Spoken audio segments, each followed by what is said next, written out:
राहुल गांधी सिर्फ एक राजनीतिक विरासत है? क्या राहुल गांधी सिर्फ परिवार की वजह से राजनीतिक में है या उन्होंने अपनी एक अलग पहचान बनाने की कोशिश की?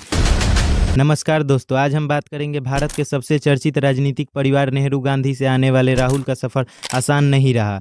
उनके जीवन में सत्ता का चमकदार चेहरा तो है, लेकिन साथ ही गहरे संघर्ष भी। तो सवाल यह है कि राजनीति केवल विरासत का खेल है या मेहनत और नेतृत्व भी मायने रखते हैं।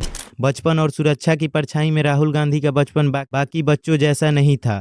इंदिरा गांधी और राजीव गांधी की हत्या के बाद उनका पूरा जीवन सुरक्षा घेरे में बीता।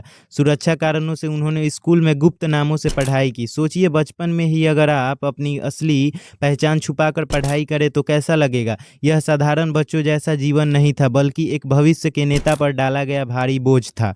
राजनीतिक में पहला कदम 2004 में राहुल गांधी ने अमेठी से चुनाव लड़ा और भारी मतों से जीते। लोगों ने उन्हें कांग्रेस का भविष्य माना। यह शुरुआत थी, लेकिन सवाल उठने लगे, क्या ये परिवार की वजह से जीत पाए या उन्होंने अपनी सच में जनता से जुड़ने का क्षमता है। पार्टी में जिम्मेदारियां और शुरुआती आलोचनाएं। 2007 में राहुल गांधी कांग्रेस के महासचिव बने और 2013 में उपाध्यक्ष पद मिले, लेकिन उनके कामकाज को लेकर लगातार सवाल उठे। कई लोग कहते रहे कि वे सिर्फ नेहरू गांधी नाम की वजह से आगे बढ़े। तो क्या राहुल गांधी की छवि सिर्फ एक वंशज की थी या वे सच में एक विचार लेकर राजनीतिक में उतरे? 2014 का चुनाव, मोदी लहर और कांग्रेस की हार। 2014 के चुनाव में बीजेपी ने नरेंद्र मोदी के नेतृत्व में ऐतिहासिक जीत दर्ज की। कांग्रेस सिर्फ 44 सीटों पर सीमित रह गई। राहुल गांधी और उनके पार्टी के लिए यह एक बड़ा झटका था।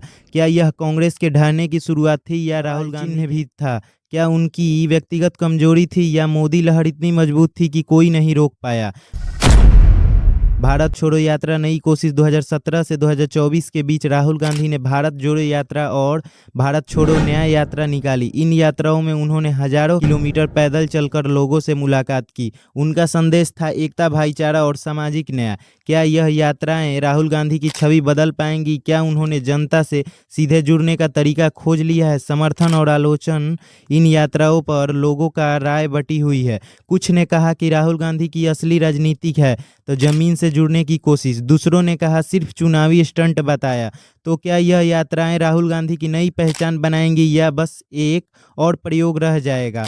आज का राहुल गांधी, चुनौतियों और मौके। 2025 में राहुल गांधी विपक्षी नेता, राजनीति का बड़ा चेहरा बन चुके हैं। वे मोदी सरकार को चुनौती देने की कोशिश कर रहे हैं और गठबंधन की राजनीति में केंद्रीय भूमिका निभा रहे हैं। लेकिन असली सवाल यह है कि क्या जनता उन्हें एक मजबूत नेता के रूप में स्वीकार करेगी? कहानी का मोड़ तो क्या राहुल गांधी केवल विरासत पर टिके हैं या अब खुद अपनी पहचान गढ़ रहे हैं? क्या उनकी यात्राएं और नई रणनीतियां उन्हें आगे ले जाएंगी या फिर वे हमेशा वंशज नेता ही कहलाएंगे? आपका फैसला अब आपके हाथ में है। क्या आप राहुल गांधी को सिर्फ एक परिवार की छाया में देखते हैं या एक ऐसे नेता के रूप में जो बदलते भारत की राजनीति को नया रूप दे सकता है? शायद उनकी कहानी अभी खत्म नहीं हुई है, बल्कि असली अध्याय अब शुरू हो रहा है।